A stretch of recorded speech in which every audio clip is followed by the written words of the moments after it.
BJP के नेता ही प्रधानमंत्री नरेंद्र मोदी के इस्तीफे की मांग करने लगे हैं, या यूं कहें कि उन्हें रिटायर करने की बात कह रहे हैं। नरेंद्र मोदी की वजह से लोकतंत्र खतरे में है, उन्हें रिटायर कर देना चाहिए, उन्हें मार्गदर्शक मंडल में डाल देना चाहिए। ये बात बीजेपी के पूर्व केंद्रीय मंत्री, पूर्व राज्यसभा सांसद और बड़े नेता की तरफ से कही गई है। सुब्रमण्यम स्वामी, इनका नाम आप जानते होंगे। ये बीजेपी के खिलाफ अक्सर टिप्पणियां करते रहते हैं और कमाल की बात यह है कि ये बीजेपी के काफी बड़े नेता भी हैं। पूर्व केंद्रीय मंत्री रह चुके हैं और साथ ही साथ पूर्व राज्यसभा के सांसद भी रह चुके हैं। उन्होंने एक बार फिर बयान दिया है और अपने इस बयान के साथ साथ पहली बार उन्होंने सीधे नरेंद्र मोदी को रिटायर करने की मांग कर दी है। अब उन्होंने ये मांग क्यों की है, इसके बारे में हम जानेंगे, लेकिन उससे पहले आप उनका ये पोस्ट देखिए। पोस्ट उन्होंने इंग्लिश में किया है। सुब्रमण्यम स्वामी काफी बड़े नेता माने जाते हैं।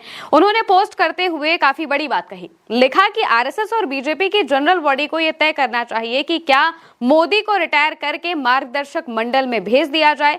ट्रंप को फॉलो करने वाले मोदी भारतीय लोकतंत्र और बीजेपी के लिए एक संभावित खतरा है, यानी कि नरेंद्र मोदी को रिटायर कर देना चाहिए। इस बारे में आरएसएस और बीजेपी की जो जनरल बॉडी है उसे जरूर सोचना चाहिए। ये बात सुब्रमण्यम स्वामी लिखते हैं और उन्होंने तर्क दिया है इसको लेकर कि उनकी नजदीकियां, और खास तौर से वो क्योंकि ट्रंप को फॉलो कर रहे हैं, ट्रंप जैसा बोल रहे हैं वो वैसा कर रहे हैं, इस वजह से ये भारत के लोकतंत्र के लिए काफी बड़ा खतरा है और साथ ही साथ बीजेपी के लिए भी खतरा है।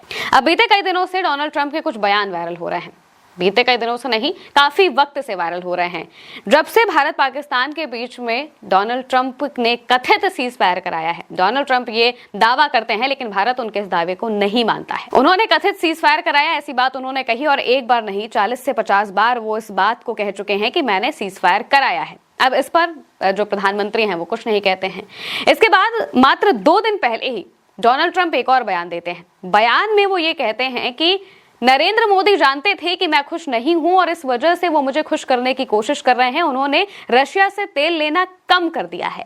ये बात जैसे ही डोनाल्ड ट्रंप कहते हैं तो साफ तौर से जो देश के लोग हैं उन्हें काफी बुरा लगता है कि भाई प्रधानमंत्री के बारे में इस तरह से भला कोई क्यों बोल रहा है, कैसे बोल रहा है, और क्या सच में हमने रशिया से तेल लेना कम कर दिया है। रशिया जो कि हमारा बहुत पुराना दोस्त है। क्या डोनाल्ड ट्रंप हमारी विदेश नीति तय कर रहे हैं? ये तमाम सवाल लगातार पूछे जाने लगे थे। विपक्ष की तरफ से भी सवाल पूछे जा रहे थे और यहाँ तक कि बीजेपी में भी जो अंदर खाने से लोग हैं वो इस बात को मान रहे हैं कि डोनाल्ड ट्रंप का ये बयान बिल्कुल भी सही नहीं है, लेकिन प्रधानमंत्री इस बयान पर चुप रहते हैं। आमतौर पर हम देखते हैं कि इसके अलावा जो कई बातें होती हैं इस पर प्रधानमंत्री तुरंत बयान देते हैं, या फिर कहीं पर अगर रैली के लिए जाते हैं तो वहां उस पर टिप्पणी कर देते हैं, लेकिन इस मामले पर वो कुछ नहीं कहते हैं। उनका वो बयान क्या था डोनाल्ड ट्रंप का, आप वो भी सुन लीजिए।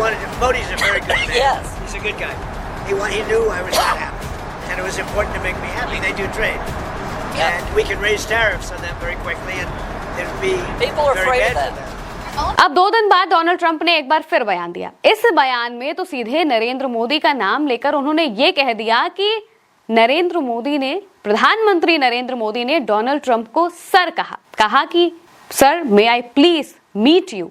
ये बात डोनाल्ड ट्रंप ने कही कि नरेंद्र मोदी ने मुझे फोन किया था, मुझसे पूछा था कि सर क्या मैं आपसे मिल सकता हूं।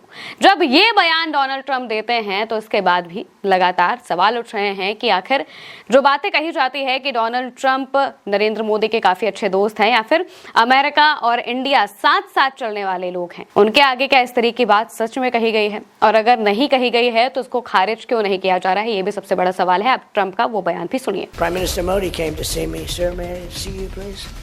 Yes, I have a very good relationship with him. He's not that happy with me because, you know, they're paying a lot of tariffs now because they're not doing the oil, but they are. They've now reduced it very substantially, as you know, from Russia. इस तरह के जो तमाम बयान Donald Trump की तरफ से सामने आ रहे हैं, इसी को लेकर सुब्रमण्यम स्वामी ने ये पोस्ट किया और पोस्ट करके सीधे कह दिया कि अब इस चीज को डिसाइड कर लेना चाहिए आरएसएस को भी और बीजेपी की जो जनरल विंग है, यानी कि जनरल जो कमिटी है, उन्हें भी इस चीज को देख लेना चाहिए कि नरेंद्र मोदी को रिटायर करना है या फिर उन्हें मार्गदर्शक मंडल में डाल देना है। क्योंकि मौजूदा वक्त में वो जिस तरीके से काम कर रहे हैं, डोनाल्ड ट्रंप जिस तरीके से बयानबाजियां कर रहे हैं और उनकी बयानबाजियों पर कुछ भी ना कहना, लगातार चुप्पी साधे रहना, ये लोगों को सबसे ज्यादा खल रहा है और उनकी ये चुप्पी भारत के लोकतंत्र के लिए खतरा हो सकती है और साथ ही साथ बीजेपी के लिए भी बड़ा खतरा हो सकती है। इसी को लेकर सुब्रमण्यम स्वामी ने ये पोस्ट किया है। अब ये देखना होगा कि क्या इसके बाद प्रधानमंत्री कोई बयान देंगे या फिर हमेशा की तरह चुप्पी साध